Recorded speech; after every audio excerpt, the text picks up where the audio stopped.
জানো স্বামী, তখনই ঘুমের ঘরে আমি যেন স্বয়ং দেখতে পেলাম।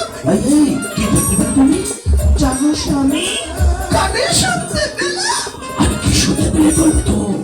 জানো, এ যেন স্বয়ং প্রভু এসে আমাকে কানে কানে বলে গেল, আমার এই অষ্টম করবে নাকি সন্তান রূপে জন্মগ্রহণ করবে বলে দেখে কি করি। আসলে তোমাকে তুমি একটা পাগলি শেষে আমাকেও পাগল বানাবে তুমি। স্বামী, তুমি আমার বিষয়টা একটু সিরিয়াসলি ভাবছো না কেন?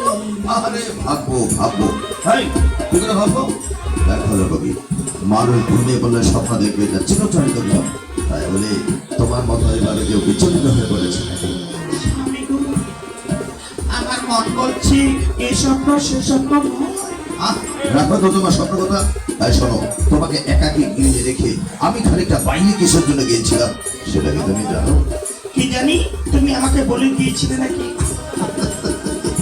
কেন বলে যায়নি জানো? কেন গো? তোমাকে একটা সারপ্রাইজ দেবো বলে। সারপ্রাইজ? আরে হ্যাঁ, সারপ্রাইজের কথা তো আর বলে শোনো হয় না।